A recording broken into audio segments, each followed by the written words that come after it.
আমার বন্ধু রাত করে আগুন তাপাইছি আর শালা দূরে চলে আইছে।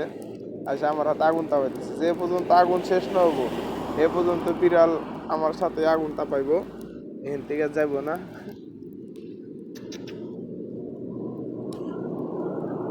কি খাওয়া দাওয়া হয়েছে তোর? হ্যাঁ,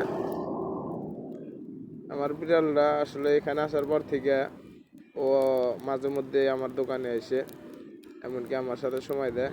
ঠিক আছে, এখন মানুষ বন্ধু বান্ধব তো এখানে নাই, যার ফলে এখন বিড়াল আমার খুব ভালো লাগে।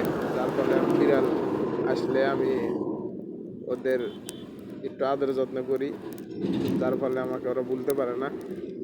হ্যাঁ, কোলের মধ্যে আসান দেখবো না, আগুন তাপা আবহাওয়া তারপরে যাই উনি।